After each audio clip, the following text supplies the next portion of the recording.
علی بھائی کیوں پھیل رہی ہے فیمنزم، ریڈیکل فیمنزم؟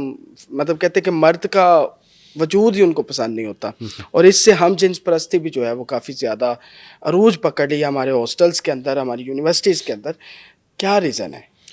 دیکھیں، ایک تو ریزن یہ ہے کہ ویسٹ کی طرف سے ایسی آئیڈیالوجیز این جی اوز کے تھرو، اس میں کوئی دوسری رائے نہیں، اب تو یہ پروف کے ساتھ باتیں موجود ہیں، این جی اوز کو فنڈ کیا جاتا ہے، اور جو ویسٹرن ایک ایجنڈا ہے، آئیڈیالوجیکل ایجنڈا، وہ ہماری نوجوان نسل تک پہنچایا جاتا ہے through universities, through courses and through N G Os, اور تھرو ایون ایڈورٹیزمنٹس، ڈراماز کی تھیمز ہوتی ہیں، این جی اوز فنڈس کرتی ہیں ڈرامہ سیریلس کو کہ اسکرپٹ میں آپ یہ چیزیں لے کر آئیں، ایڈز میں لے کر آئیں، کیمپینز میں لے کر آئیں. تو دیکھیں، وہ اس لیے ہے کیونکہ جو بھی کنٹری، پاور پالیٹکس یہی ہے نا، جو پاورفل ہوگی اس کی کوشش یہی ہوگی نا کہ اپنی ہی آئیڈیالوجیز کو باقیوں پر بھی تھوپا جائے، تاکہ وہ ایک ذہنی غلامی، یعنی سب کو ہم اپنے جیسا کر لیں. ایک تو اس کا وہ پاور پالیٹکس والا اسپیکٹ ہے. دوسرا اسپیکٹ میں نے آپ کو بتایا کہ دیکھیں، کبھی کبھی ایسے ہوتا ہے کہ ایک بندہ دکھا ہوتا ہے اندر سے، اور اس کے بہت بیڈ ایکسپیرینسز ہوتے ہیں، اور جو ریلیجس لوگ ہیں یا ریلیجس سائڈ ہے وہ کیٹر نہیں کر پاتے اس کو، وہ ریجیکٹ کر دیتے ہیں، اس کے ایشوز کو بھی ریجیکٹ کر دیتے ہیں یا ڈانٹ ڈپٹ کر دیتے ہیں. ٹھیک ہے. لیکن جو دوسری سائڈ ہے وہ اس کو شاید گلے لگا لیتے ہیں، وہ اس کو کچھ اچھی باتیں کر دیتے ہیں، اور اس کے بعد وہ پھر جب ان محفل میں بیٹھتی ہیں ہماری بچیاں، وہ باتیں سنتی ہیں تو وہ انفلوئنس ہوتی ہیں کہ یہی ٹھیک ہے. جیسے فیمنسٹ میں جا کر آپ بیٹھیں، تو میں یہ کہتا ہوں کہ کچھ باتیں ہو سکتا ہے صحیح ہوں. دیکھیں، مس انفارمیشن کیا ہوتا ہے کہ کچھ سچ ہے لیکن باقی دھوکہ ہے. تو یہ جتنے ازمز اور اسکزمز ہیں، میرا پرسنل ویو ہے، ان میں سچ بھی ہوتا ہے، یعنی کچھ جینون کیسز بھی ہوتے ہوں گے، ان جینون کیسز کی مدد بھی کی ہوگی انہوں نے، سلوشنز بھی دیے ہوں گے. لیکن اوور آل جو چیز ہے فیمنزم، آپ کو بھی پتہ ہے، اٹ لیڈس ٹو الحاد، اٹ لیڈس ٹو ایتھیزم. اصل میں یہ وہیں پہ لے جاتی ہے. مذہب کی آزادی ہے نا فیمنزم، جو کرنٹ ریڈیکل فیمنزم ہے کہ مرد سے بھی آزاد ہو جاؤ، ہر باؤنڈری سے آزاد ہو جاؤ، ہائپر انڈیپینڈنٹ ہو جاؤ. اور اب تو یہ اس لیول پہ آ چکی ہے کہ آپ ایک خاتون کو یہ کہہ ہی نہیں سکتے اس کی ڈریسنگ کے بارے میں کچھ. اب ریڈیکل فیمنزم یہ ہے کہ تم اپنے آپ کو سنبھالو، مجھے کچھ نہ کہو، تم اپنی نظریں جو ہے نا وہ اپنے کنٹرول میں کرو. تو دیکھیں، یہ تو انسانی نہ لاجک ہے، کیونکہ رسپانسبلٹیز دونوں سائڈ پہ ہوتی ہے. تو فیمنزم لاجیکلی بھی اس میں بہت فلاز ہیں، آئیڈیالوجیکلی بھی اس میں بہت فلاز ہیں، اور مذہب کی اس سے لینس سے دیکھیں تو پھر تو بہت زیادہ اس میں فلاز نظر آتے ہیں. لیکن پھیل کیوں رہی ہے؟ وہی بات ہے جی کہ ایک تو وہ ایجنڈا ہے، وہ تو انہوں نے فلفل کرنا ہے، ایگریسولی کرنا ہے. بالی ووڈ موویز ہیں وہ بہت زیادہ پروموٹ کر رہی ہیں. ونڈر وومن آپ نے دیکھا ہے، وہ پوری ایک فیمنسٹک تھیم ہے. ہر مووی میں اب وہ عورت کا کردار اسی طرح دکھا رہے ہیں کہ عورت بھی مرد کی طرح مسلز بنائے ہوئے ہیں، اور وہ بھی جو ہے نا پٹک پٹک کے مار رہی ہے سب کو، مردوں کو بھی مار رہی ہے، اور بہت ایگریسو ہے، بہت زیادہ سو کالڈ بولڈ کیریکٹر دکھایا جاتا ہے. تو یہ تو ایک کلیئر ایجنڈا ہے. اور دوسرا ایموشنل ایسپیکٹ، کہ کچھ لوگ کے جینون مسئلے ہوتے ہیں تو وہ پھر پھنس جاتے ہیں ان چیزوں میں، یعنی ایگریسو ہو کے یا ریبیلیس ہو کے. اسلام نے خواتین کی آزادی پہ بتائیں کہ اسلام کے اندر خواتین کی آزادی کس طرح ہے، اس کو کس طرح ہم ناظرین کے سامنے رکھتے ہیں؟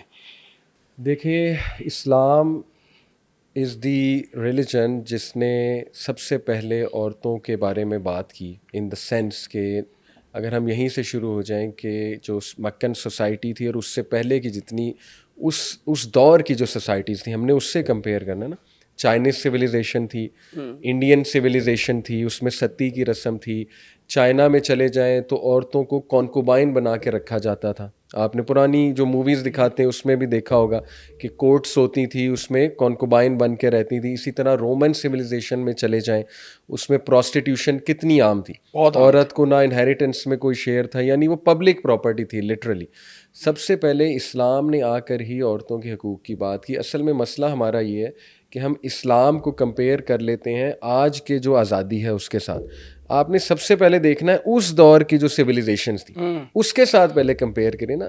جب آپ اس کے ساتھ کمپیئر کریں گے آپ کو سمجھ لگے گی کہ اسلام نے کتنی بڑی خدمت، کتنا احسان کیا ہے عورت ذات پر. بالکل، یعنی لوگوں کا ذہن کھولا عورت کے بارے میں. نبی صلی اللہ علیہ وسلم نے مطلب باقاعدہ کہا کہ جو شخص 3 بیٹیوں کی پرورش کرے گا، 2 کا بھی ہے 3، جنت میں جائے گا وہ. اور مبارک دی جاتی تھی باقاعدہ. نبی کنفرمیشن تھی. امام احمد بن حنبل اکثر کہا کرتے تھے جس کو بیٹیاں ہوتی تھیں کہ تمہیں مبارک ہو، کیونکہ انبیاء کو بیٹیاں ہوا کرتی تھیں. یعنی انبیاء کو دیکھیں نا ان کی بیٹیاں بھی بیٹیاں بہت تھیں. اور نبی صلی اللہ علیہ وسلم کی 4 بیٹیاں تھیں, 6 تھے لیکن وہ 2 بچے آپ کو پتہ ہے پہلے فوت ہو گئے, 4 بیٹیاں تھیں.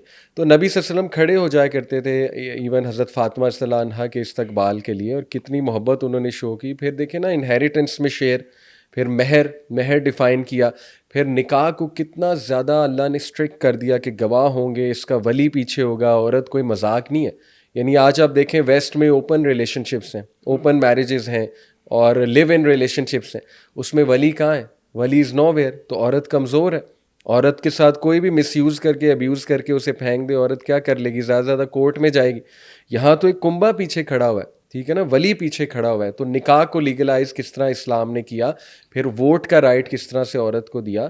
تو ہم نے پیچھے سے دیکھنا ہے کہ اسلام نے ذہن کھولا ہے لوگوں کا, اور اس کے بعد اسلام نے ایون ویسٹ کو انفلوئنس کیا عورت کے حوالے سے. یعنی ویسٹ تک جب یہ باتیں گئی کہ دیکھیں وہاں کی عورتیں پڑھتی ہیں, حضرت عائشہ میں نے آپ کو بتایا کہ کس طرح صحابہ کو پڑھایا کرتی تھی. تو ہم نے وہ کانٹیکس دیکھنا ہے. تو سبحان اللہ, اللہ تعالیٰ نے سورہ مریم, حضرت مریم کے نام پہ یعنی اتنی عزت دے دی ایک عورت کو کہ ان کے نام پہ سورت ہے مریم. اسی طرح ان کو جنت کی کائنات کی سب سے افضل عورت کہہ دیا. حضرت آسیہ کا ذکر ہے, امپاورڈ عورتوں کا ذکر ہے. تو یہ اصل میں مسکنسیپشن ہے. یہ 2-3 چیزیں لے لی جاتی ہیں, اٹھا لی جاتی ہیں آؤٹ آف کانٹیکس کے, دیکھیں اسلام یہ کہتا ہے وہ کہتا ہے. آپ دوسری سائڈ تو پہلے دیکھیں نا کہ اسلام نے ذہن کس طرح کھولے عورتوں کے بارے میں, ان کو کس کس قسم کے رائٹس دیے ہیں. پھر ہاں ان مسکنسیپشنز کو ایڈریس کیا جا سکتا ہے جو آؤٹ آف کانٹیکس کوٹ کی جاتی ہیں اور ادھوری کوٹ کی جاتی ہیں. تو یہ اس کا میں سمجھتا ہوں. خواتین کی جابس کے حوالے سے اسلام کیا کہتا ہے؟ کیا وہ خواتین جاب کر سکتی ہیں گھر سے باہر نکل کر؟ دیکھیں بالکل کر سکتی ہیں ضرورت کے تحت, اور وہ جابز ایسی ہونی چاہیے جس میں ان کی ڈگنیٹی کمپرومائز نہ ہو. عورت جو ہے اس کا ایک پردہ ہے. یہ تو ویسٹ اگر آپ 1960s میں چلے جائیں, ویسٹ بھی مانتا تھا عورت کی سیگریگیشن کو, عورت کے اس پردہ کو. وہ تو بعد میں سیکشول ریولوشن آئی, فیمنسٹک آئیڈیاز آئے, ان کو ٹیکس چاہیے تھا عورتوں سے بھی, تو انہوں نے جو ہے وہ بہت ایگریسو کیمپین چلانا شروع کی, باہر نکالو عورت کو. ادروائز پوری دنیا اس پر متفق تھی کہ عورت جو ہے اس کا ایک پردہ ہے, اس کی سیگریگیشن ہے, اس کا مین رول گھر میں ہے. ابھی کئی آپ کو پتہ ہے ویسٹ میں ایک کنزرویٹو موومنٹ چل رہی ہے, آپ کی نظر سے بھی کلپس اکثر گزرتے ہوں گے کہ ایک خاتون بیٹھ کے, بے پردہ خاتون ہے مطلب انگریز, وہ بیان کر رہی ہے کہ why it's better to be a working mom. مطلب وہ باقاعدہ دلائل دے رہی ہے اور وہ ریگریٹس بیان کر رہی ہے کہ I can do nothing about it. میں نے بھی ریسنٹلی ایک کلپ دیکھا, بہت فیمس ان کی ایک اسپیکر ہے کنزرویٹو, تو اس نے باقاعدہ بچیوں کو سمجھایا کہ دیکھو میں اور تم پھنس گئی ہیں اس پورے نظام میں کہ ہمیں نکلنا ہے باہر, ہمیں جو ہے وہ اسٹڈی کرنی ہے, اس کے بعد ہمیں جابس کرنی ہے, اس کے بعد ہمیں ملٹیپل رولس کرنے ہیں. لیکن کاش, وہ کہتی کاش میری خواہش ہے میں 1950s میں چلی جاؤں کہ بس میں گھر رہوں اور میں جو ہے میری فیملی ہو, میرے سامنے پیارے پیارے بچے ہوں, ٹھیک ہے نا, میں ان کا چہرہ دیکھوں اور میں ان کے ساتھ کھیلوں, میں ان کی تربیت کروں. اب تو یہ وہ بھی ایکنالج کر رہے ہیں.